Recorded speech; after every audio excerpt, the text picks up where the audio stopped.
Hello, my friend, and welcome to Pro Wrestling Daily. My name is Aaron Machbitz. Let's talk about Monday Night Raw. The third episode of the Raw on Netflix era was on January 20th, and I don't think it was as good as episode 2, but I do believe it was better than episode 1. We saw some hits, we saw some misses, we saw some highlights, but as Raw on Netflix continues to get better, and also as WWE continues to build towards Royal Rumble, towards WrestleMania and beyond, this was a pretty good episode of Monday Night Raw. Again, I rated an 8 out of 10. We saw this Logan Paul vignette promo deal saying that he's going to be the greatest superstar of all time, which is highly possible. I mean, the man is accurate when he says that he has sort of dominated every sphere that he's been in. He became an internet sensation, a boxing sensation, then he decided to get into WWE, and now he's, a very quick learner. As someone who has stepped in the ring and used to be an in-ring competitor, I understand how hard it is to grasp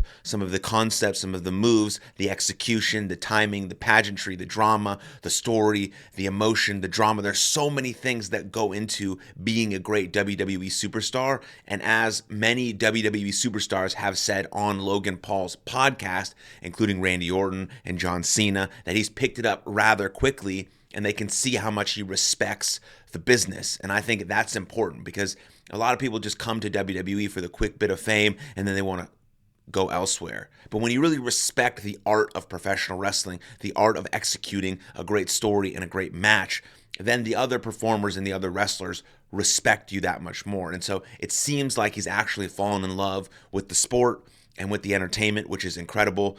Same way, I have, and anyone who watches this show has. We love professional wrestling, and it's good for the business, it's good for the company, it's good for the industry to have someone like Logan Paul interjected in WWE. So I hope he actually tries to do what he said he's going to do, which is become, the greatest of all time. He's got a lot to live up for, or a lot to live up to, guys like Macho Man Randy Savage and Randy Orton and John Cena and Shawn Michaels and Undertaker and The Rock and Stone Cold Steve Austin and Roman Reigns and all of these guys who are considered the best of all time. Your Ric Flairs, your CM Punks. And so he is still young. He's got some time under his belt, but I appreciated the promo.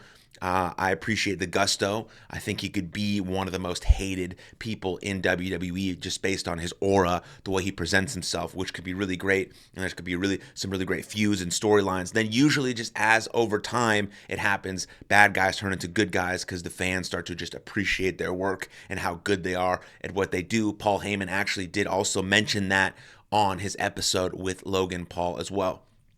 So we saw some other highlights, but let's just jump into the worst moments of the night when it comes to this most recent episode of Monday Night Raw, which aired on January 20th. I can't stand Nia Jax. I just can't. I'm sorry if this is rude, if this is mean, but I just don't understand how she hasn't gotten any better as an in-ring competitor over all of the years and matches. I mean, she's wrestling Bayley last night on Monday Night Raw. Bayley's one of the best performers on the planet. They've had like 13 matches together. So you see at this point, they have to have some chemistry and able to move together and work together.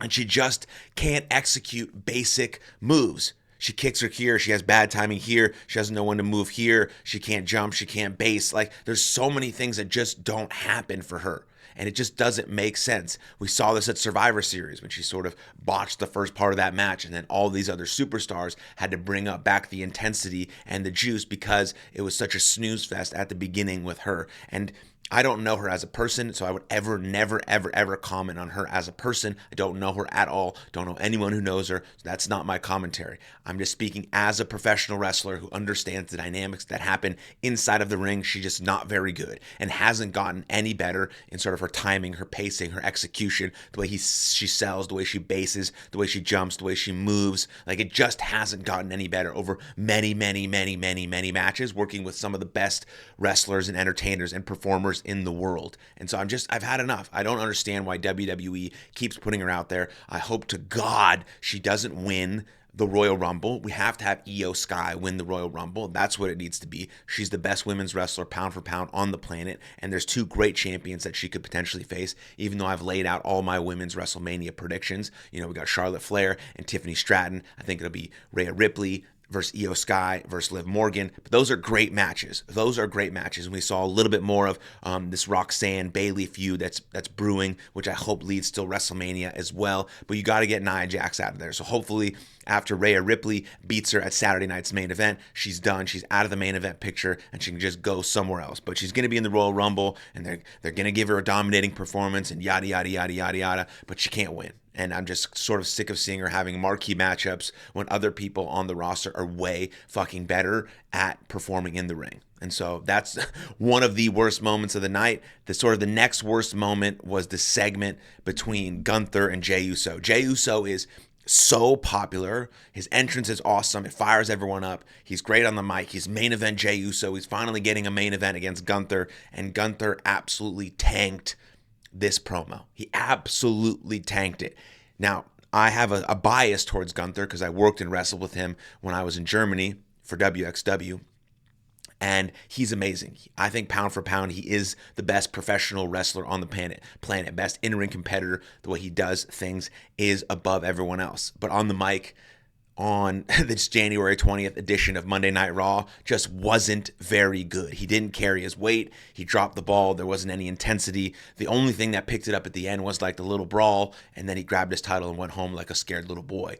But he dropped the ball there. Maybe he needs a manager. Maybe he needs the other guys in his group to come out and help him talk, but he did not execute there, and he really didn't execute the week before either with Jey Uso. Both of those promos have not been very good leading up to their main event at Saturday night's main event. Jey Uso obviously can carry the ball on the mic. I do not think he's going to win that professional wrestling match. I do not think it's his time just yet to win that World Heavyweight Championship. I do think if his popularity continues to grow and he continues to shine as a singles competitor, he definitely can get a shot and win that strap. The fans would absolutely love it. It'd be like a Kofi Kingston type situation. But Gunther right now has to win in dominating fashion and go on to WrestleMania to have a beautiful WrestleMania moment with whoever it might be. But he's got to get better on that mic, and he's got to be able to carry that promo a little bit more because it just wasn't very good, and it sort of, removed the juice from the room and from that match heading into what potentially could be the match of the night. So those are sort of my two